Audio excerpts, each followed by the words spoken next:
आत्मा के अभिमान में कितनी रहती हो? आत्मा के अभिमान में रहना, शरीर के अभिमान में रहना मतलब शरीर के पोजीशन के कॉन्शियस की फीलिंग, मेरे पास ये है, मेरे पास ये है, इसको कहेंगे अभिमान। आत्मा के अभिमान, मैं कितने शक्तिशाली हूँ, मैं रूलर हूँ, मैं भगवान की बच्ची हूँ। शरीर थोड़ी भगवान का बच्चा है ना। मैं फैमिली, देवी फैमिली की बिलोंग करती हूँ, शरीर नहीं बिलोंग करता है। तो आत्म अभिमान, आत्मा के अभिमान के बारे में फील करना, तो अलाउड है ईगोइस्टिक होना आज के अकॉर्डिंग। लेकिन कौन, खाली शिफ्ट करो, ईगो रहे पर शिफ्ट हो जाए। तो आज चलो बाबा की ऐसे, मैं आत्मा, शक्तिशाली आत्मा मैं सुन रही हूं, और ये शरीर अमानत की फीलिंग में हम सुनेंगे आज की पूरी मुरली। 27/7। मीठे बच्चे, तुम्हें अब आसुरी अवगुण निकाल ईश्वरीय गुण धारण करने हैं। बाप से अपना 21 जन्मों का स्वराज्य लेना है। 21 जन्मों का स्वराज्य लेना है। तो अवगुण, आसुरी अवगुण निकाल ईश्वरीय गुण धारण करने हैं। अच्छा, प्रश्न है, बाप की कौन सी एक्ट चलती है जो तुम बच्चों की भी होनी चाहिए? बाप की ऐसी कौन सी एक्ट है जो तुम बच्चों की भी होनी चाहिए? ज्ञान और योग सिखलाने की एक्ट। तो ये एक्ट हमारी भी होनी चाहिए बच्चों की। वैसे भी जितना भरा हुआ होगा ना, आप कोई भी इंफॉर्मेशन भर लो, कोई भी मंकी पॉक्स चल रहा है, ये इंफॉर्मेशन भर लो लेटेस्ट, क्या हो जाएगा? वो निकलेगा कहीं ना कहीं। तो ज्ञान और योग भरेंगे तो सिखलाएंगे। तो बाप की एक्ट है सभी को ज्ञान और योग सिखलाने की। यही एक्ट तुम बच्चों को भी करनी है।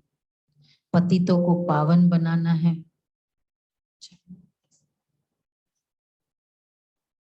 तुम्हारा धंधा ही है रूहानी सर्विस करने का। कोई कोई बच्चे शरीर छोड़कर जाते हैं, फिर नया शरीर लेते हैं। बच्चे शरीर छोड़कर जाते हैं, फिर नया शरीर ले यही मेहनत करते हैं। दिन प्रतिदिन तुम्हारी सर्विस बढ़ती जाएगी। क्या कह रहे हैं? दिन प्रतिदिन तुम्हारी सर्विस बढ़ती जाएगी। बढ़ रही है ना? बीच में ये बाबा ने जो बोला कि बच्चे शरीर छोड़ के चले जाते हैं, तो इसका इससे क्या कनेक्शन है? मतलब नया शरीर लेते हैं, फिर वापस ये सेवा में लग जाते, यही मेहनत करते हैं। फिर संस्कार आत्मा लेकर जाती है। कोई बच्चे शरीर छोड़कर जाते, फिर नया शरीर ले जाते। बच्चे है ना बाबा के, फिर यही मेहनत करते, ये वाली मेहनत करते सेवा करने का। इसलिए बाबा तभी तो कनेक्ट किया, दिन प्रतिदिन तुम्हारी सर्विस बढ़ती जाएगी। अब वो बच्चे बनकर जहां भी जाएंगे, कितने फैमिली की बच्चों के आगे तो माता पिता सब फिदा होते हैं। तो आपको कितने इंसिडेंट सुनाए भी है ऐसे। इसलिए गीत है ओम नमो शिवाय। ऐसे माइन्यूटली मुरली सुनो, एक भी स्टेटमेंट ऐसा मिस ना हो जाए। अच्छा, इस तरह से अच्छा क्वेश्चन किया। ये गीत यहाँ शोभता है क्योंकि यह ऊंचे तेज शिव बाबा की महिमा है, रुद्र बाबा नहीं। शिव बाबा, शिव व रुद्र बाबा सही है, फिर भी शिव बाबा कहना अच्छा लगता है। तुम भी शरीर ले बैठे हो, बाप ब्रह्मा द्वारा समझा रहे हैं, नहीं तो शिव बाबा बोल कैसे सके? वह चैतन्य है, सत है, ज्ञान का सागर है, जरूर ज्ञान ही सुनाएंगे। अपना परिचय देना यह भी तो ज्ञान हुआ। फिर रचना के आदि मध्य अंत का ज्ञान अर्थात समझा नहीं देते। नॉलेज है ना, ज्ञान मतलब नॉलेज। तो अगर अपना इंट्रोडक्शन दे रहा है, ये भी तो एक नॉलेज देना हुआ। स्पेशली शिव बाबा के लिए होगा ना, क्योंकि इतना कंफ्यूजन है उनके लिए, इसलिए ये ज्ञान हो गया, क्लैरिटी दे दी ना उसके बारे में। हाँ एग्जैक्टली। तो अपना परिचय देना ये भी तो ज्ञान हुआ। स्टार्ट ही यहाँ से होता है, अपना और आत्मा का। अपना भी तो बाबा ने, मेरा हमारा भी तो परिचय दिया बाबा ने। तो किसको समझाना, ये ज्ञान देना है। वैसे जैसे अब शरीर है, हम यूज भी कर रहे हैं, लेकिन नॉलेज ही नहीं है कैसे इसको चलाना है। तो क्या कहते हैं, जो शरीर की नॉलेज देते हैं ना, लेक्चर सेमिनार होते हैं। तो नॉलेज मतलब समझाना, कोई भी चीज की समझाना, चाहे वो अपना हो, शरीर, कुछ भी बात हो, किसको समझाना, ये ज्ञान देना है। सो तो ईश्वरी खुद परिचय देते, अंग्रेजी में कहते भी है फादर शो सन। बाप आकर अपना और सृष्टि के आदि मध्य अंत का परिचय देते हैं। ऋषि मुनि आदि सब कहते थे हम रचयिता और रचना को नहीं जानते हैं। अभी बाप ने समझाया है तो समझा जाता है, यह ज्ञान कोई दे नहीं सकते। जिस ज्ञान से मनुष्य उच्च से उच्च पद पाते हैं, जरूर उच्च से उच्च पद है ही देवी देवताओं का। अब तुम बच्चे जानते हो, अखंड अटल पवित्रता सुख शांति संपत्ति ही हमारा जन्म से ईश्वरीय जन्म सिद्ध अधिकार है।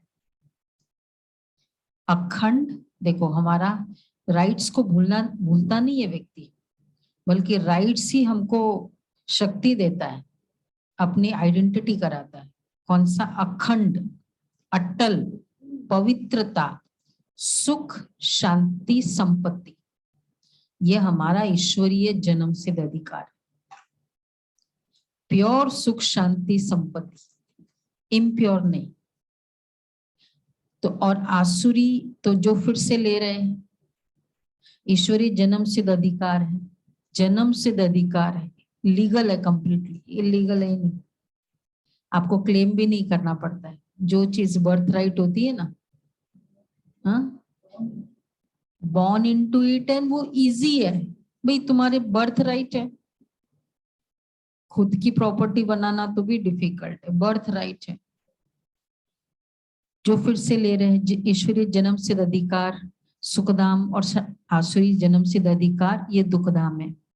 रावण द्वारा हम पतित बनते हैं, ईश्वरीय जन्म सिद्ध अधिकार सुखधाम। और आसुरी, रावण से वर्षा मिलता ही है पतित बनने का, फिर पतित से पावनिक परमात्मा राम ही बनाते हैं। ये किसको पता ही नहीं है कि रावण आधा कल्प का पुराना दुश्मन है भारत का। सिर्फ त्रेता युग का दुश्मन नहीं था वो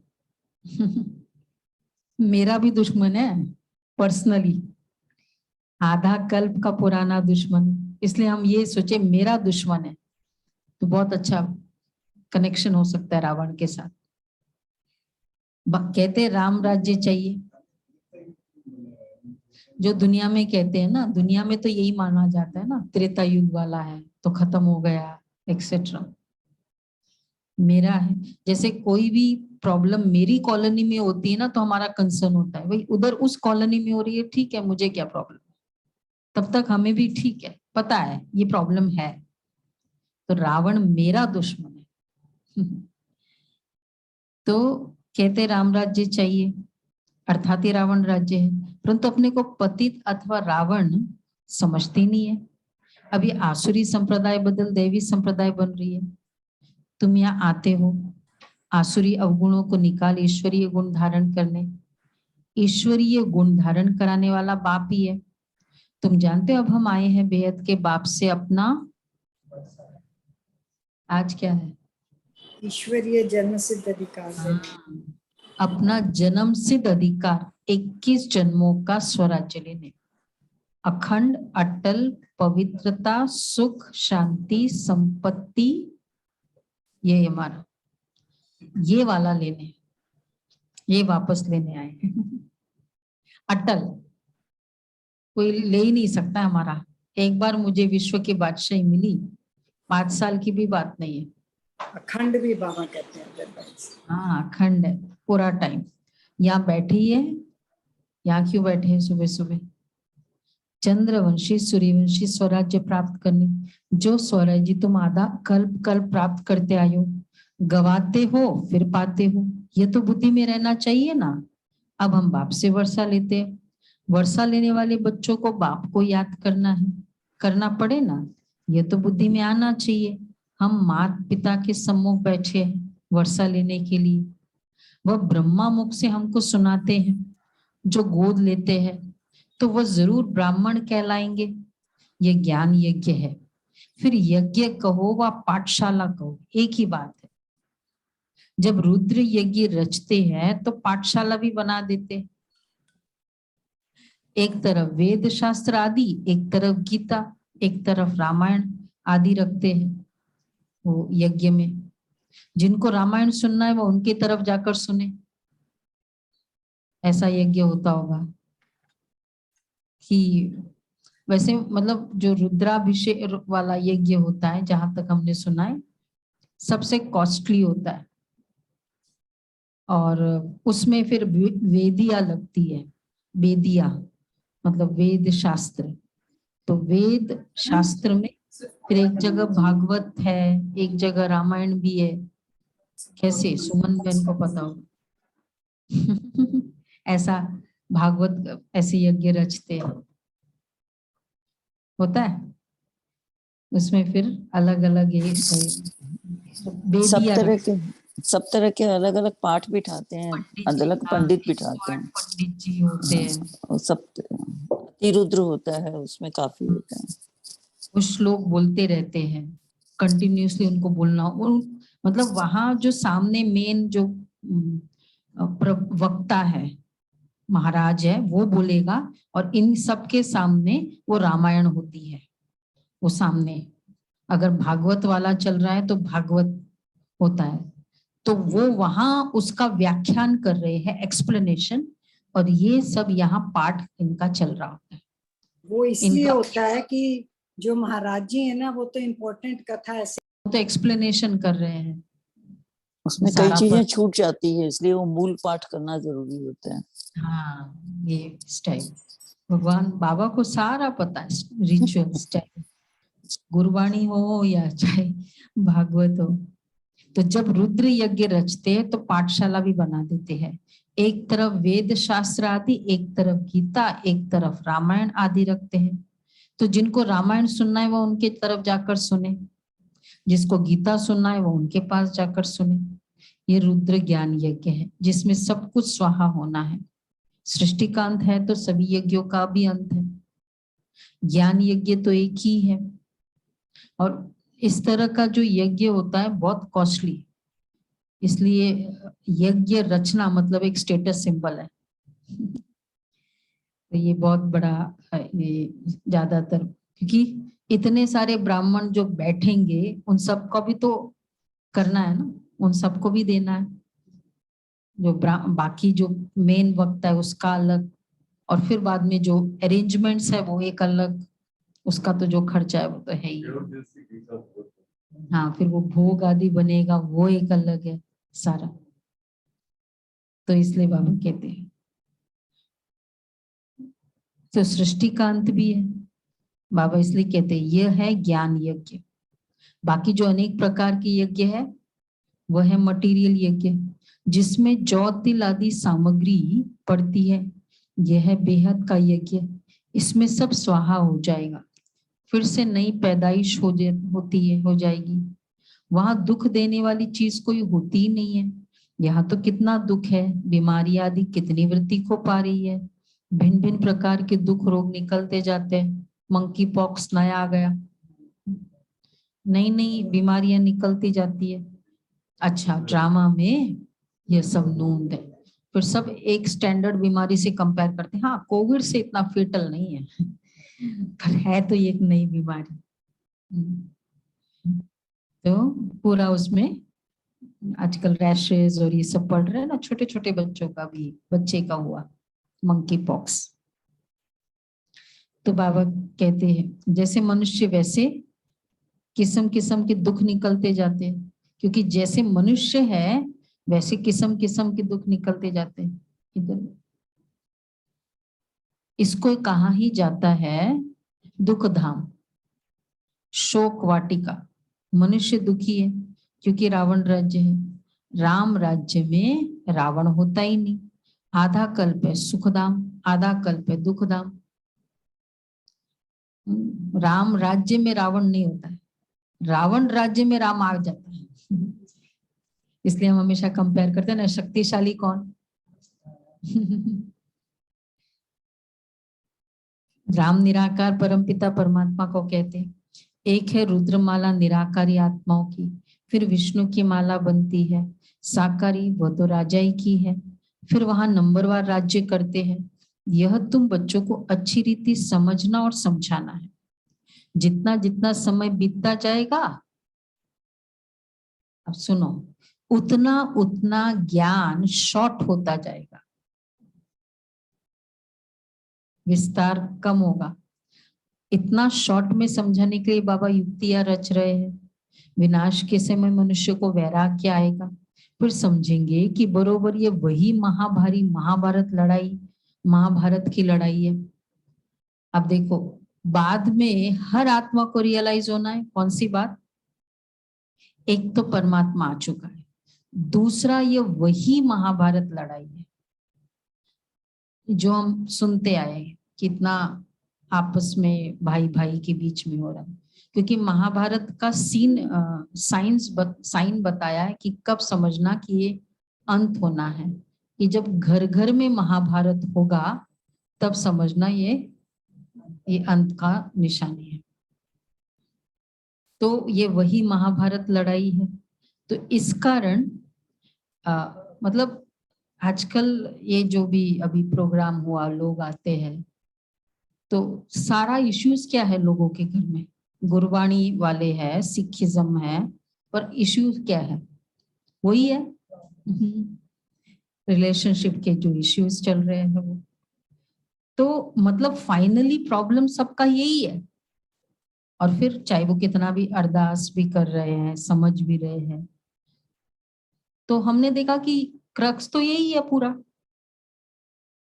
बाकी तो स्केलेटल हो गया ना, कि ये रिलीजन वो रिलीजन, क्रक्स तो यही है जीवन में। ये वाला सुख है ही नहीं, शांति है ही नहीं। तो इस कारण अब हम जो बार बार लोग सुन नहीं रहे हैं, लेकिन अगर हम कहते जाए कि ये वही महाभारत लड़ाई है, ये वही रावण वाली, तो क्या होगा?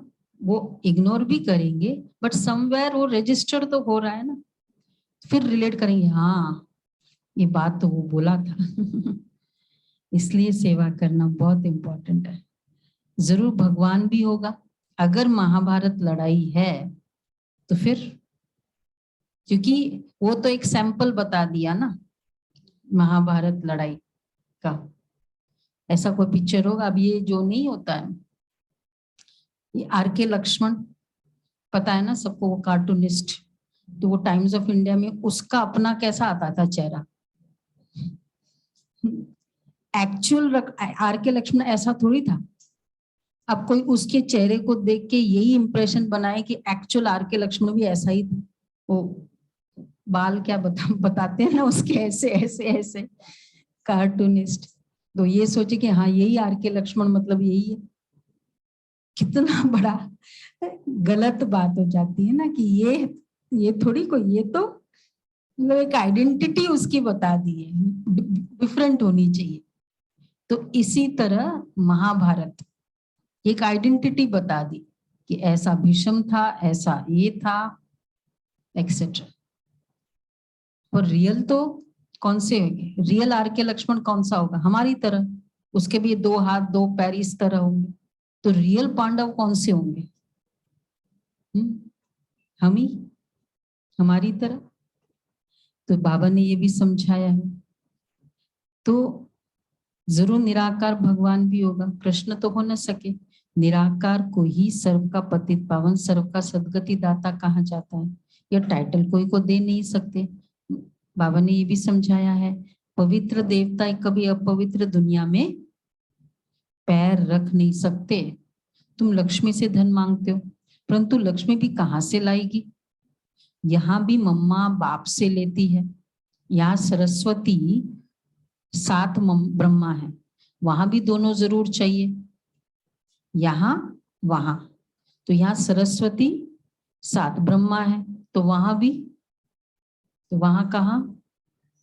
नए हैं जो समझते हैं, वहां मतलब सतयुग में भी दोनों चाहिए, निशानी चाहिए। कहाँ से धन मिलता जरूर है, इसलिए महालक्ष्मी की पूजा होती है। उनको 4 भुजाएं देते हैं, टांगे भी इतनी देते नहीं है। रावण को 10 मुख देते हैं, टांगे तो नहीं देते हैं। तो सिद्ध होता है ऐसे मनुष्य होते नहीं। ये समझाने के लिए है, जब कोई का पति मरता है तो उनकी आत्मा को इनवाइट किया जाता है, परंतु आए कैसे? ब्राह्मण के तन में आती है, बुलवाया जाता है। ये रस्म रिवाज ड्रामा में नूंदी हुई है। ये भी एक बहुत अच्छा रस्म रिवाज रहा ड्रामा में, जो बाबा को बहुत अच्छा अपने आप की पदरामणि का ज्वलंत प्रूफ बता सकता है कि ऐसे हो सकता है कि वो आत्मा ब्राह्मण के तन में आ सकती है। तो इसी तरह परमात्मा भी मनुष्य तन में आ सकता है। तो फिर जो होता है, वहां आत्माएं आती है, आत्मा को बुलाकर उनको खिलाते हैं, या बाप तो खुद आकर तुम बच्चों को खिलाते हैं। तो तुम अब तुम बच्चों का धंधा ही ये सर्विस का हुआ। शरीर छोड़कर फिर कहाँ जन्म ले, फिर मेहनत करते। हमारा धंधा भी क्या है? सेवा, बिजनेस है ना। बिजनेस है या हॉबी है? सौदा है। अच्छा, एक और हो Actually, गया, दोनों है, हॉबी।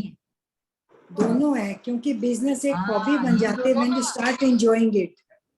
पैशन है ना हमारा, सेवा पैशन है, और पैशन ही बिजनेस बन जाए, ये सबसे बड़ा इंटरेस्टिंग लाइफ होती है। किसी का कभी पैशन कुछ और होता है और फैमिली बिजनेस करना पड़ता है, वो भी एक प्रॉब्लम होती है उसके लिए। पैशन है ना, मजा आई ना सेवा करना।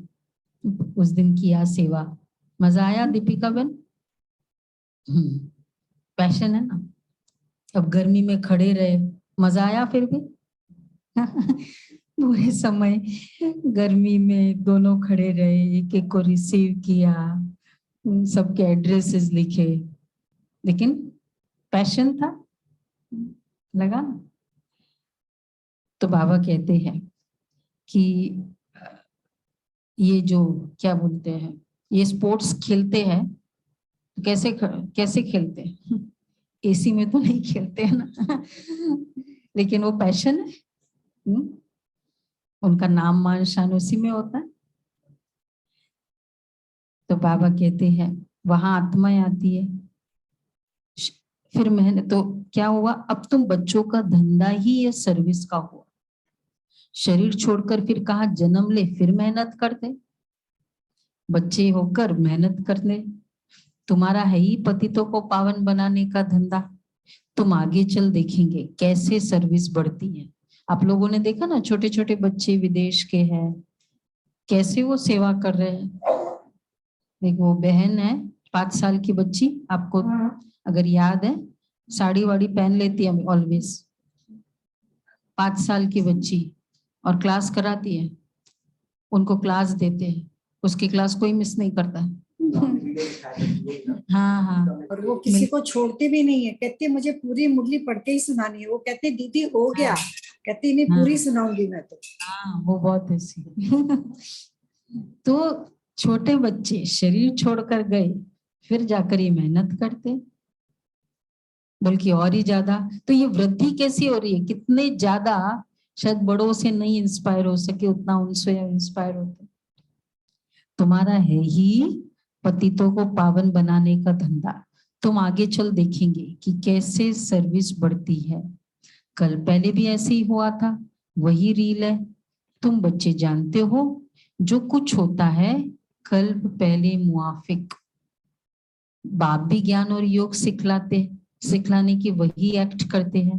जो कल्प पहले की है, इसमें जरा भी फर्क नहीं पड़ सकता। ये ड्रामा है ना, हम आत्माएं घर से आती है, मनुष्य तन धारण कर पाठ बजाती है, 84 जन्मों को और ड्रामा के चक्र को पूरा समझना है, समझाना है। और कोई जानते ही नहीं है, हम खुद ही नहीं जानते थे। तुमने ही कल्प पहले जाना था, अब फिर से जान रहे हो। रचयिता और रचना के आदि मध्य अंत का राज अब समझा रहे हैं। तुम्हारी बुद्धि में ये रहना है, ऊंचते ऊंच बाप है, वही वर्षा देते हैं। फिर है ब्रह्मा विष्णु शंकर, ब्रह्मा द्वारा स्थापना होती है, फिर वही पालना करते हैं। विष्णुपुरी के मालिक बन विष्णुपुरी कहो व लक्ष्मी नारायण की पुरी कहो, बात एक ही है। तुम जानते हो हम सूर्यवंशी चंद्रवंशी वर्षा बाप से ले रहे हैं 21 जन्मों के लिए। बाप कहते हैं बच्चे तुम हमारे थे, हमने तुमको भेजा पाठ बजाने। आज का ये होमवर्क है, अमानत है। तुम मेरे थे, एक तो मैं आत्मा भी बाबा की और ये शरीर भी बाबा अमानत दिया है, उसकी चीज मुझे दी है। तो तुमको मैंने भेजा पाठ बजाने। तो किस लिए दिया? आपने हमको गाड़ी दी बाबा की, आज प्रोग्राम में गाड़ी दी, मतलब किस लिए दिया? भाई सेवा के लिए यूज करो। पर इसका मतलब क्या हुआ? वापस आप उसकी है।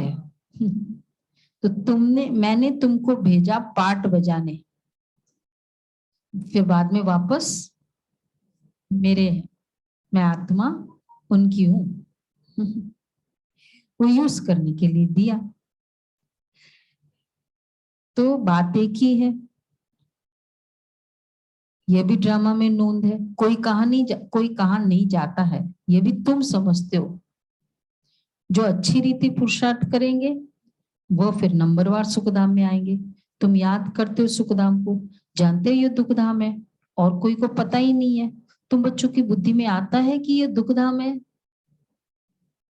दुख दुखों का धाम है, दुखधाम भी इजी वर्ड हो जाता है। क्या बोले? दुखों का धाम है का मीनिंग क्या हुआ अजय भाई?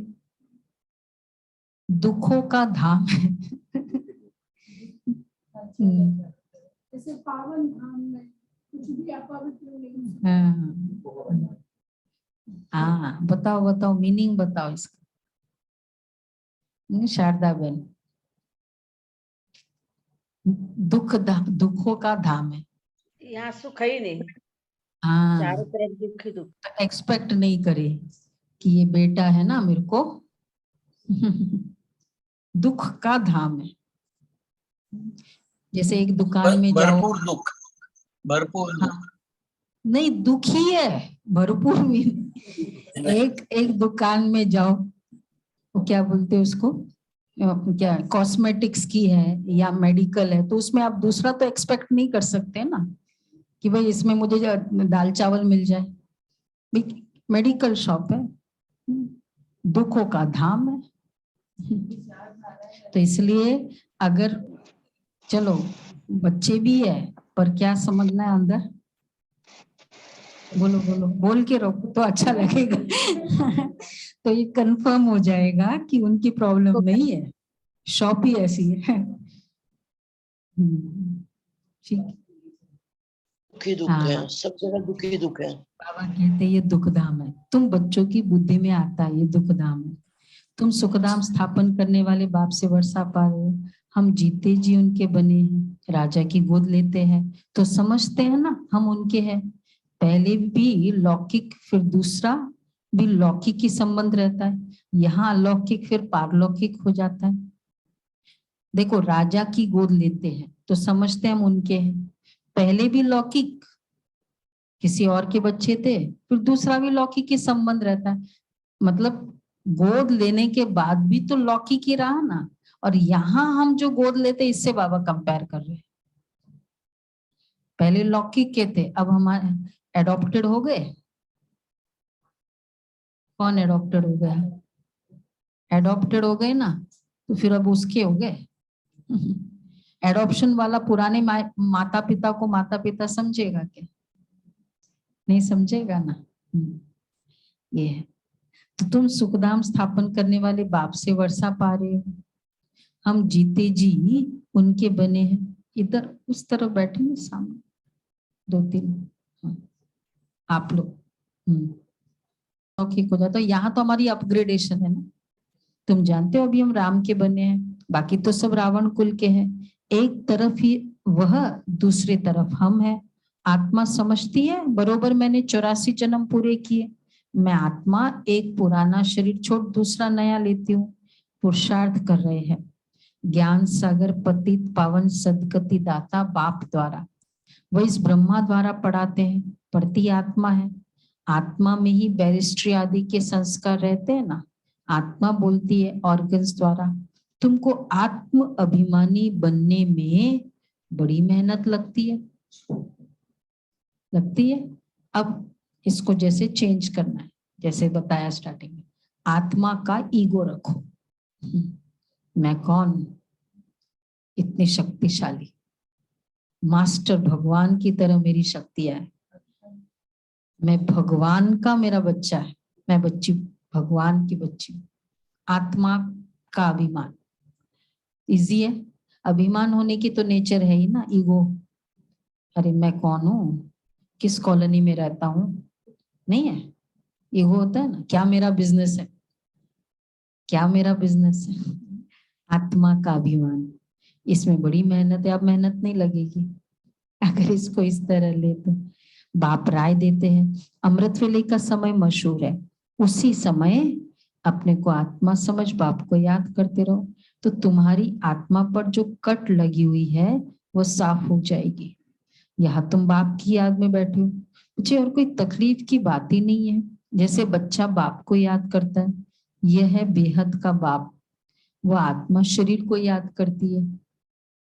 अब तुम आत्मा अपने बाप को याद करते हैं।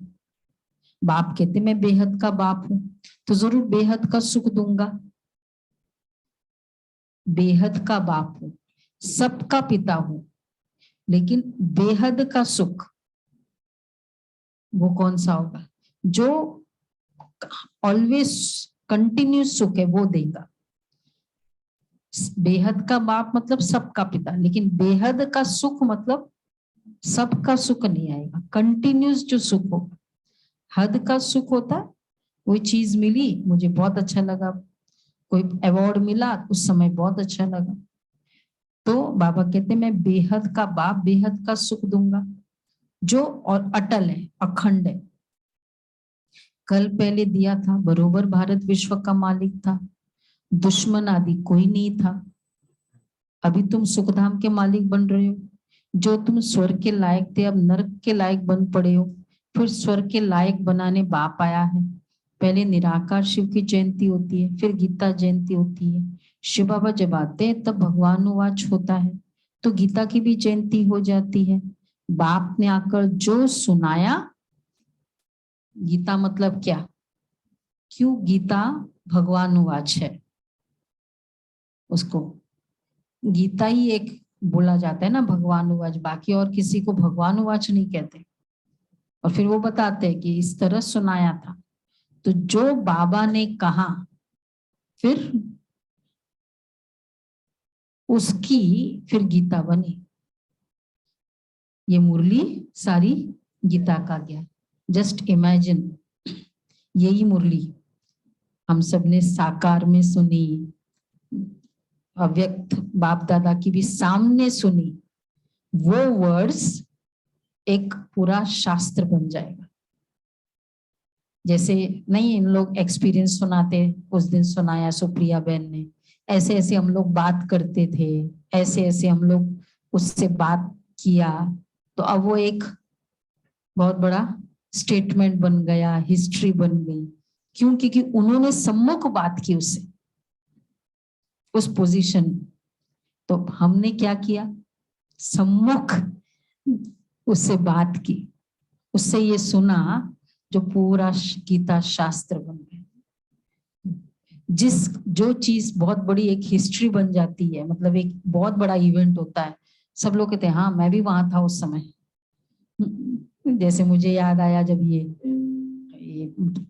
द्रौपदी मुर्मू ये 2015 में गई थी ना ऐसा गवर्नर झारखंड, तो हम लोग गए थे, डॉक्टर ये गया था ना डॉक्टर फारूक अब्दुल्ला, सब 100 इयर्स का सेलिब्रेशन जो किया था दादी जानकी का, तो यहाँ से गए थे डॉक्टर फारूक अब्दुल्ला, तो ये भी थे उसी इवेंट में थी। तो ये पहले उसके पहले वाले में चीफ गेस्ट थी डॉक्टर फारूक अब्दुल्ला, उसके बाद वाले में 2 सेशन होता था। तो सुना था उस समय कि कैसे वो अपनी स्टोरी बता रही थी, पूरी आई थी ऐसा गवर्नर ऑफ झारखंड। तो कहने का भाव कि कोई आत्मा, मतलब आज वो आत्मा की जो भी पोजीशन है, लेकिन हम उसके साथ रहे, मैंने सुना, वो भी लोग कहते हैं हाँ मैंने सामने सुना था, वो एक स्टेटस सिंबल हो जाता है। अब बताओ शिव बाबा ये वाला मुरली गीता बनने वाली है, कितना रिस्पेक्ट होना चाहिए इस मुरली का। नहीं पढ़ी वो एक्चुअली ये पढ़ रहे हैं, बेटर क्या क्या नंबर 1 बेटर क्या एक्चुअल सुन रहे हो, बेस्ट सुन रहे हो, वो तो जरूरत भी नहीं है सुनने की। इसका एक्चुअली किसी से कंपैरिजन करने की तो सोच भी नहीं सकता है। हाँ कंपैरिजन ही क्या है, आप सोचो ना, आज मैं वो आत्मा को हमने बुलाया क्योंकि उन्होंने बात की उनसे, वो हाँ ये भी अच्छी बात है। हाँ मतलब वो आत्मा को हमने बुलाया क्योंकि वो डायरेक्ट उसके साथ संबंध है, तो हमको लोग बुलाएंगे नहीं, भक्ति में हमारा डायरेक्ट संबंध है उससे, नहीं है। ये सुनो तो कितना इसका रिस्पेक्ट है, इसलिए तो हम पवित्र बनकर ही गीता सुन रहे हैं। उन लोग तो गीता पढ़ के भी पवित्र नहीं बनते क्योंकि हम डायरेक्ट सुन रहे हैं। ये भी तुम बच्चे जानते हो, ये भी तुम बच्चे जानते हो कि रावण किसको कहा जाता है। अब इस रावण राज्य का विनाश होना है, मौत सामने खड़ा है, कल्प पहले भी ये दुनिया बदली थी, कितनी अच्छी रीति समझाया जाता है। मेहनत है, घर गृहस्थ में रहते हवा जानता है कमल फूल समान पवित्र रहे, फिर साथ में ये कोर्स उठाओ भैया, दाद है आपकी मेहनत का। बाबा कहते है तो बहुत बड़ी मेहनत है, चाहे वैसे इजी हो गया क्योंकि भगवान का ज्ञान है, लेकिन है तो सही ना, शुरू में तो मेहनत लगी, अब उसके बाद तो गाड़ी पटरी पर चलने लगी तो ऑटोमेटिक हो गया। तो बाबा कहते हैं टीचर से पूछो, कोर्स तो बड़ा सहज है, घर में रहते मुझे याद कर रचना के आदि मध्य अंत को जानो। 7 रोज समझने वाले भी कोई निकलते नहीं, हर एक मनुष्य की रग देखी जाती है, देखा जाता है इनकी लगन बहुत अच्छी है, तड़फते हैं हम बाबा का ज्ञान तो सम्मुख सुने, उनकी शक्ल वातावरण से समझ सकते हो, रग को पूरा न समझने के कारण रग को समझो उनकी। जैसे बाबा कई ऐसे बच्चे आते हैं, देखा जाता है इनकी लगन बहुत अच्छी है, तड़फते हैं कि हम बाबा का ज्ञान तो सम्मुख सुने, तो उनकी शक्ल वातावरण से समझ सकते हैं। वो रग को पूरा न समझने के कारण अच्छे अच्छे भी चले जाते, नब्ज को पकड़ो, देखो क्या इसकी इच्छा है, इस आत्मा को क्या चाहिए। कहते 7 रोज टाइम नहीं है तो क्या करें। अच्छा कोई कहते दर्शन कराओ, तो बोलो पहले आकर समझो। वैसे इसमें सिखिज्म का जो भी हुआ उसमें हमने देखा यहाँ जो आत्माएं हैं वो एक्चुअली क्योंकि वो वहां सुनती है, उनका वो रिचुअल है सुनना, अरदास सुनना, तो ये सब आत्माओं को ज्ञान सुनने का इंटरेस्ट होता है। जैसे हिंदुइज्म में ना दर्शन करा दो ठीक है काफी है, मोर देन इनफ, मतलब ये आरती फिरा दिया, अगरबत्ती जला दिया, हो गया अपना। पर यहाँ वो नहीं है, यहाँ कहते हैं मैंने अरदास सुनी है, मतलब वो एक उनका रिचुअल है कि हर कोई को अरदास सुनना है। नहीं है कहाँ है वो, हाँ सब बैठ के सुनना होता है, ये एक सिस्टम है। उससे क्या हुआ कि यहाँ भी आई तो वो पूरा सुने, सभी ने सुना, बीच में से उठ के नहीं गए, और अब भी आ रहे कोर्स करने। तो ये भी बहुत अच्छा। तो बाबा कहते हैं, कोई कहते दर्शन कराओ, तो बोलो पहले आकर समझो। और बाकी जगह मुझे नहीं लगता ये सुनने वाला रस्म है, मतलब जो रिचुअल में एक सुनने वाला है, बचपन से हैबिट है। हाँ, और एक इन लोगों के रोज होता है, ये लोग रोज गुरुद्वारा जाते हैं, नहीं बैठते हैं वो सुनने के वो लिए बैठ, इसीलिए तो रोज ही होता है ना। हम लोगों के यहाँ तो रोज रोज का कोई सिस्टम ही नहीं है। रोज भी नहीं होता है, और कोई खाली गाने के लिए बैठते हैं, सुनने के लिए नहीं बैठते, वो एक रस्म नहीं। हाँ, वो भी नहीं होते, बस दर्शन करके आ जाओ। मंदिर गए, घंटी जब कर दो, क्योंकि वो रिचुअल बनाया। तो उन आत्माओं को थोड़ा सुन, वो फिर जिनका बहुत इंटरेस्ट है वो फिर जरूर सुनते। अदरवाइज एक जैसे नेचर नहीं है, नेचुरल इंस्टिंक्ट कहते हैं ना, वो वाला नहीं है। तो बाबा कहते कि ब्रह्मा कुमार कुमारी तो तुम भी थे ना, शिव बाबा के पोतरे सो ब्रह्मा के बच्चे हो गए, बाप स्वर्ग का रचयिता है, तो जरूर वर्षा देता होगा, राजयोग सिखलाता होगा।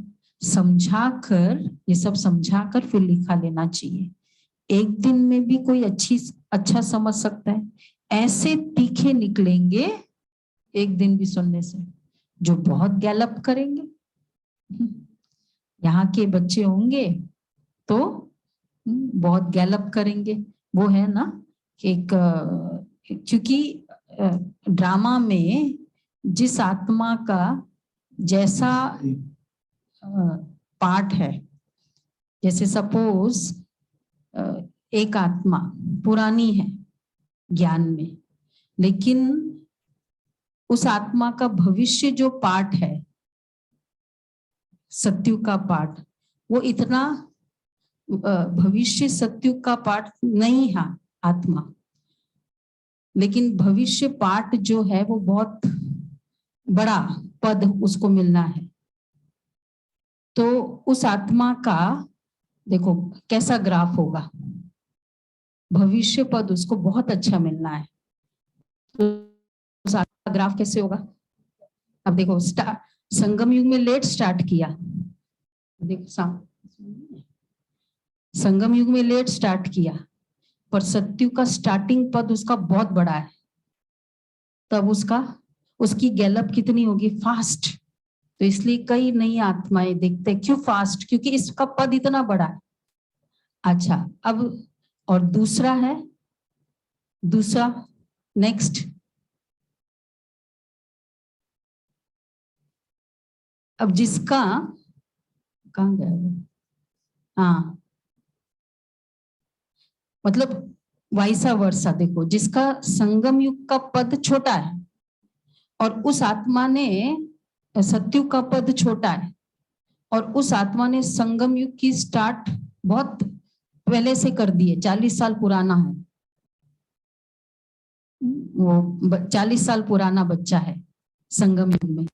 तो अब फिर उस आत्मा, अब वो जो आत्मा चलेगी फास्ट, लेकिन अब उसका फाइनल सत्युग का पद कितना है? छोटा है। तो अब वो रोज ऐसे ऐसे विक्रम हो करती रहेगी, कभी लोभ, कभी क्रोध, कभी मुरली मिस करना, ऐसे ऐसे करके फाइनली, क्योंकि उसका फाइनल पद छोटा होना है, तो उसको रोज को कुछ ना कुछ करना होगा। तो इस कारण जिसका जो सत्युग का स्टार्टिंग पद होगा ना, उस अकॉर्डिंग उसका पुरुषार्थ होगा। हम सोचते अरे इतना पुराना, लेकिन अब उस आत्मा का पद ही वैसा है, तो इसको क्या करना पड़ेगा? 40 साल है, ठीक है, स्टार्टिंग में फास्ट गया, फिर नीचे नीचे नीचे नीचे आके बस अब एक अमृत वेला रह गया, मुरली एंड वाइसा वर्सा।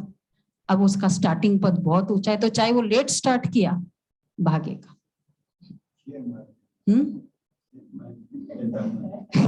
शेयर मार्केट की तरह।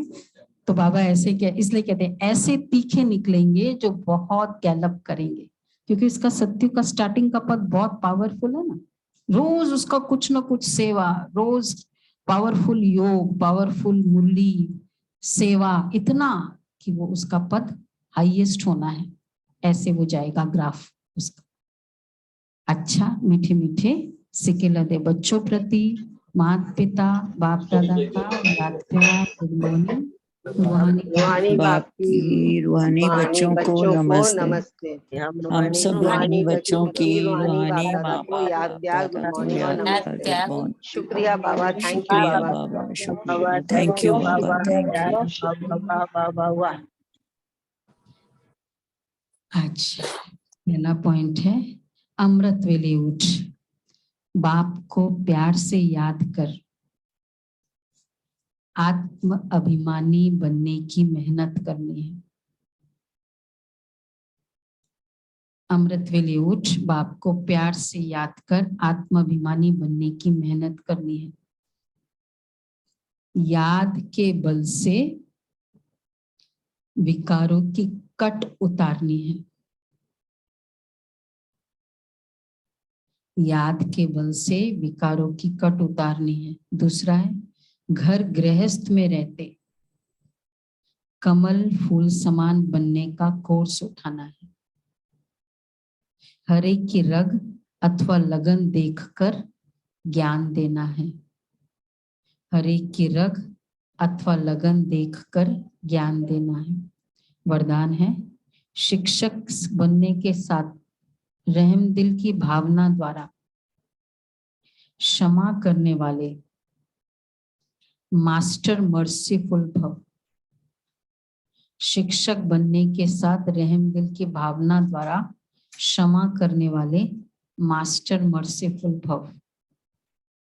सर्व की दुआएं लेनी है तो शिक्षक बनने के साथ साथ मास्टर मर्सीफुल बनो, रहम दिल बन क्षमा करो।